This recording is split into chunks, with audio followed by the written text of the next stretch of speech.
Visual Award sang hi som hi panga Best Group Duo Leng Sem Dong Tu Te Chu Lesky Angela Mal som pari.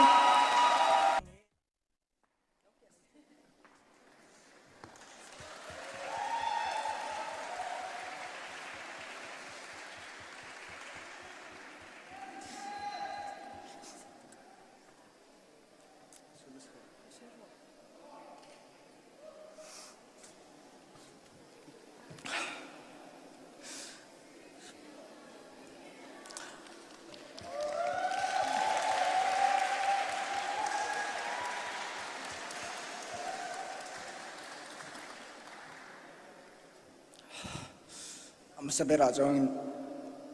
pathian le ka do bula lom thu sai du ka ne lom thu ka sai do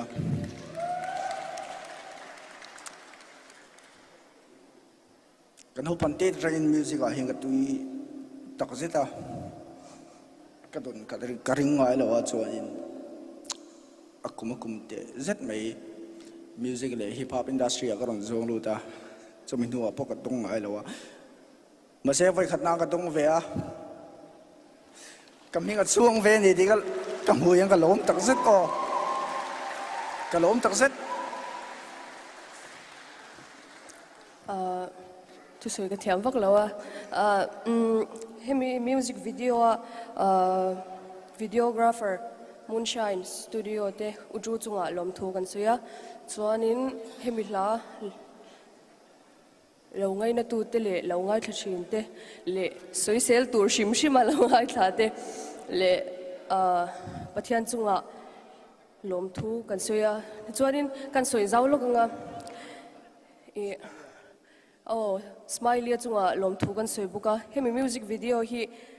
kan ti chua tir akar ni na a hit don chawa khanin YouTube in remove saka amai ro chu pathian zara kan nei let le a ti chuanin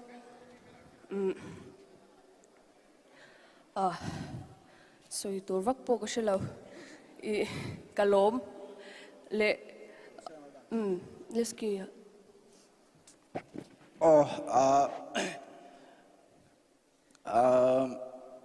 anh kim chunga kalom em ma abik takin kanu anh kim ka zin do na pianga te chung ka tlem te kan ye li chu miao safa kan ni lawa ma se chung chung pa kan lui na anh kim ma min choi om na kalom em ma chuan smiley ka choi moi ve do a ka thil ti zong zonga anin anh kim ma min choi om chi da